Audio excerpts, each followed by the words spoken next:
Dienaba est arrivée, je la vois. Bonjour. Donc, Bonjour. désolée pour ce petit retard qu'on cumule depuis le départ. Dienaba est chargée de mission livre numérique, service du livre et de la lecture, département de l'économie du livre au ministère de la Culture. On en a parlé plusieurs fois depuis le début de cette nuit des 10. Depuis de nombreuses années, les associations 10 françaises et notamment la Fédération française des 10 se sont associées au combat des associations européennes pour que toutes les personnes empêchées de lire puissent bénéficier d'ouvrages accessibles.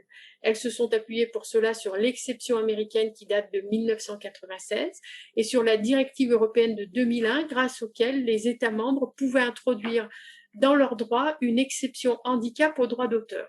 Ce fut le cas de la France en 2006 pour les personnes en situation de handicap, à partir de 2016 pour toutes les personnes empêchées de lire. Et je laisse Dienaba Dia, chargée de mission, de nous expliquer justement en quoi consiste cette loi et surtout comment les publics 10 peuvent en bénéficier. Merci Dienaba, et tu peux partager ton écran si tu le souhaites. D'accord. Avant de commencer, je remercie Nathalie et toute votre équipe de la FF10 pour cette invitation.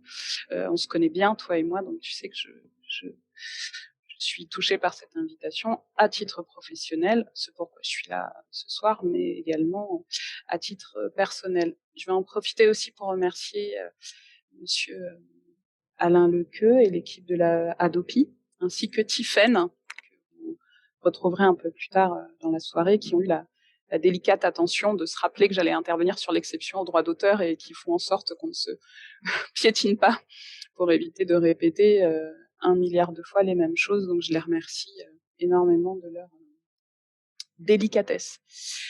Donc pour commencer, je tiens vraiment à dire que je ne suis pas juriste.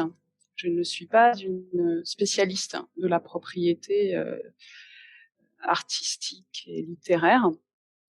En revanche, si vous avez des questions sur le sujet, je m'engage à en prendre note et à aller voir les experts en question pour vous répondre. Donc, je ne suis pas présente ici ce soir en tant que juriste, mais vraiment, comme tu l'as dit, en tant que chargée de mission.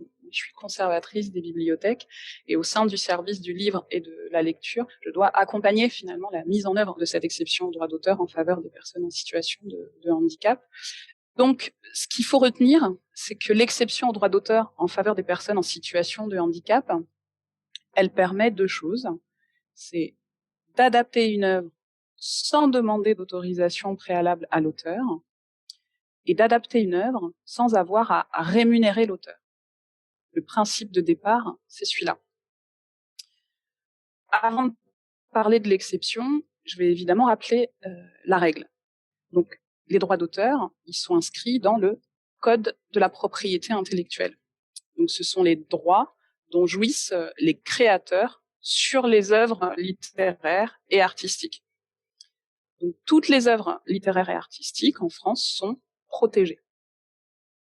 Sont protégées par un droit moral et protégées par un droit patrimonial. En gros, le droit d'auteur, c'est ça, droit moral, droit patrimonial. Donc, le droit moral, c'est le droit qu'a le créateur de divulguer son œuvre, c'est la sienne, c'est lui qui est autorisé à la divulguer.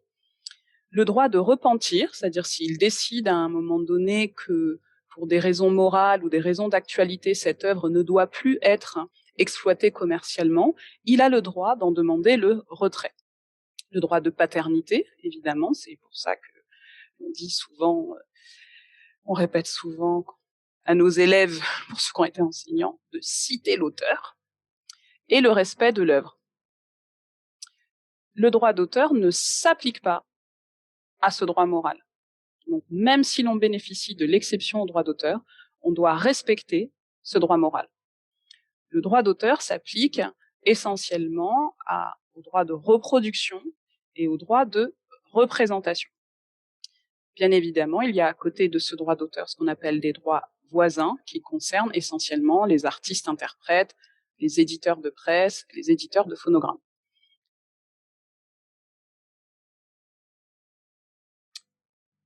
Sur cette obligation on a de demander une autorisation préalable à l'auteur, de respecter ses droits moraux, de le rémunérer si on exploite son œuvre, évidemment commercialement.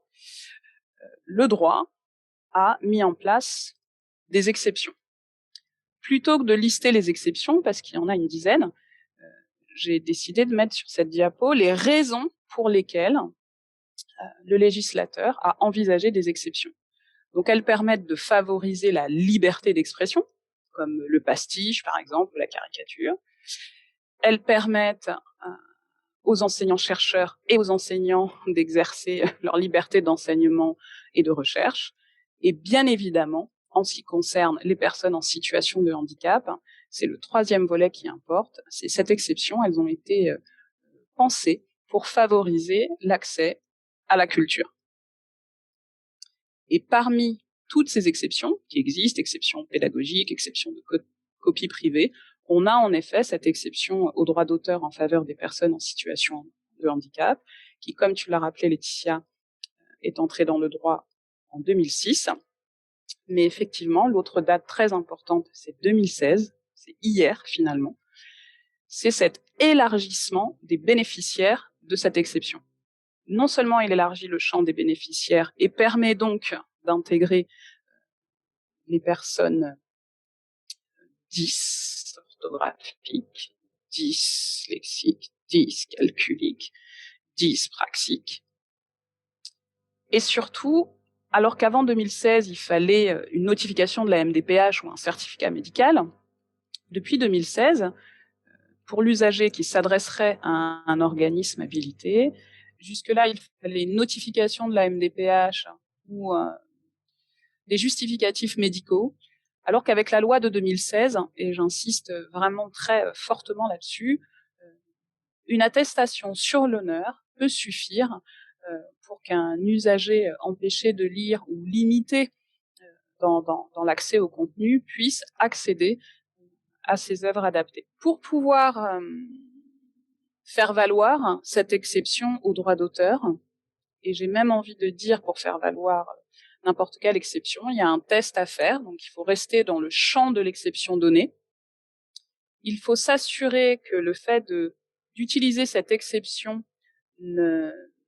n'entrave pas l'exploitation normale de l'œuvre, et bien évidemment, il ne faut pas qu'il y ait de préjudice injustifié aux intérêts de l'auteur. Donc ça, ce sont les trois règles fondamentales pour pouvoir bénéficier de cette exception au droit d'auteur. Il y a deux volets importants qui sont inscrits dans le Code de la propriété intellectuelle, comme vous le voyez là. Cette exception au droit d'auteur, elle oblige tous les éditeurs sans exception, à déposer le fichier numérique qui leur est demandé par un organisme habilité. C'est une obligation. Parallèlement, les organismes habilités qui adaptent les ouvrages s'engagent, eux aussi, à déposer sur une plateforme les fichiers qu'ils ont adaptés. Pour organiser cette circulation des fichiers et pour organiser aussi cette habilitation, on va dire, il y a une commission en charge de l'exception au droit d'auteur en faveur des personnes en situation de handicap, qui est composée de représentants d'associations de personnes en situation de handicap et des titulaires de droit, très souvent syndicat national de l'édition ou syndicat de la presse écrite. Le secrétariat de cette commission, il est assuré par le ministère de la Culture, d'une part, et par le ministère en charge des personnes en situation de handicap, d'autre part. C'est cette commission qui se réunit et qui instruit les demandes faites par des organismes qui souhaitent ou produire et diffuser des documents adaptés. Ces organismes sont des organismes que l'on dit inscrits. Les organismes agréés, eux, ils bénéficient d'un accès direct au fichier source éditeur pour adapter l'ouvrage directement à partir du fichier de l'éditeur. À côté de cette commission, qui se réunit 2 à 3 fois par an. Il y a le Centre Exception Handicap, qui se trouve au sein de la Bibliothèque nationale de France et qui s'occupe de la gestion de Platon, donc qui est une plateforme de transfert des ouvrages numériques. La Bibliothèque nationale de France a été choisie, élue, c'est aussi inscrit dans la loi, comme un tiers de confiance et qui est une interface entre, d'une part, les éditeurs, que ce soit des éditeurs de livres ou des éditeurs de presse, et d'autre part, les organismes inscrits ou qui bénéficient d'un agrément.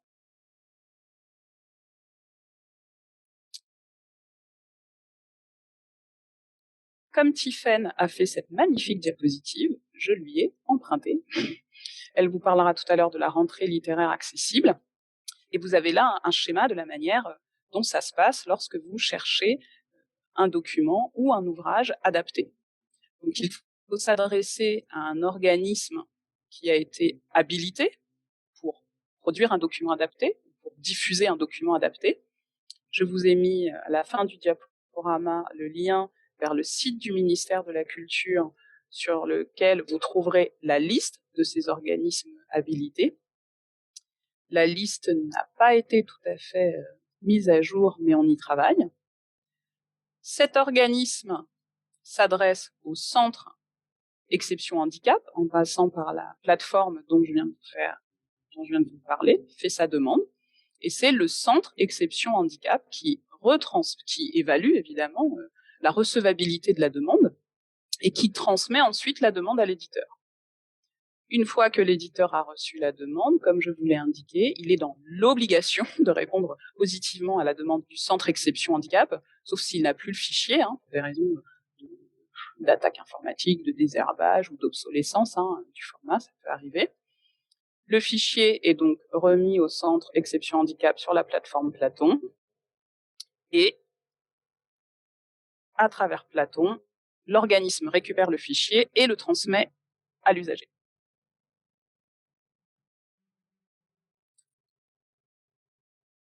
Ce qui va changer, il y a environ aujourd'hui 140 organismes habilités. La question qui est soulevée aujourd'hui, c'est celle, évidemment, du développement de l'utilisation du livre numérique, sachant qu'en France, le livre papier reste quand même très très prépondérant, mais une directive européenne qui a été adoptée en 2019 conduit aujourd'hui les professionnels de l'édition à faire évoluer les modes de production du livre numérique, car en 2025, les éditeurs seront obligés de produire des livres numériques nativement accessibles.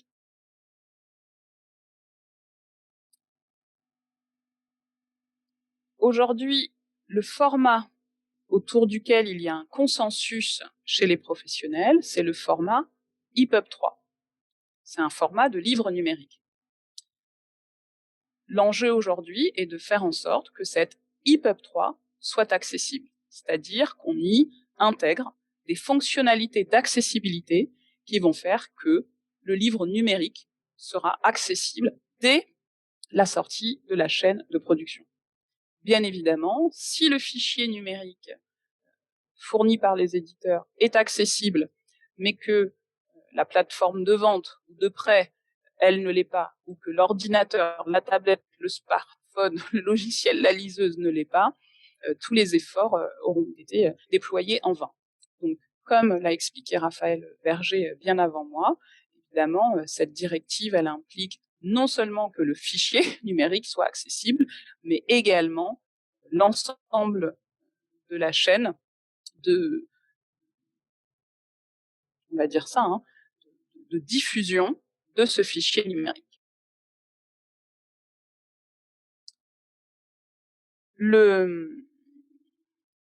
Les atouts et les limites de toute cette évolution. Les atouts, c'est qu'aujourd'hui, il y a un cadre légal qui permet de ne plus être dans l'illégalité. C'est-à-dire pendant des années, la grande loi sur le handicap, elle date de 75. Il a fallu tout ce temps-là pour que l'on puisse adapter des ouvrages légalement sans que ça soit considéré comme de la contrefaçon. Donc ça, c'est quand même un atout important. L'élargissement du champ des bénéficiaires, qui fait qu'on est passé des personnes en situation de handicap aux personnes empêchées de lire. Tout ça, ce sont des atouts. L'engagement des éditeurs, puisque les taux de réponse aux demandes du centre exception de handicap on est à plus de 90% de taux de réponse positive du côté du livre. Et là, aujourd'hui, du côté de la presse, il y a aussi une forte mobilisation. Donc finalement, en très peu d'années, les progrès qui ont été réalisés sont assez remarquables. Il y en a encore à faire, mais les progrès sont quand même notables. Cependant, il y a évidemment des limites. Le schéma que je vous ai montré et que Tiffaine reprendra prend du temps, c'est-à-dire les délais d'attente entre le moment où l'usager fait la demande et le moment où il obtient son fichier restent longs, notamment lorsqu'on est étudiant ou élève. C'est assez difficile d'attendre 3 semaines, 1 mois pour que son fichier soit adapté. Et ensuite, l'offre dans le champ universitaire et académique reste, somme toute, relativement limitée. Quant à cette évolution que va apporter cette directive, elle va concerner essentiellement ce qu'on appelle des livres à maquette simple, c'est-à-dire des ouvrages sans illustration. Et il y a encore évidemment toute une réflexion à mener sur les ouvrages à maquette complexe, c'est-à-dire des ouvrages qui comprennent beaucoup d'illustrations. Je vous remercie de votre attention. Je reste entièrement à votre écoute et à votre disposition pour répondre à vos questions. J'ai l'impression d'être allée très vite. Et je vous ai mis là, à la fin tous les sites sur lesquels vous pourriez retrouver beaucoup plus précisément les informations que je vous ai données. Je vous écoute. Alors, merci beaucoup, Dienaba. On n'a pas de questions là tout de suite. On n'a pas récupéré de questions sur YouTube.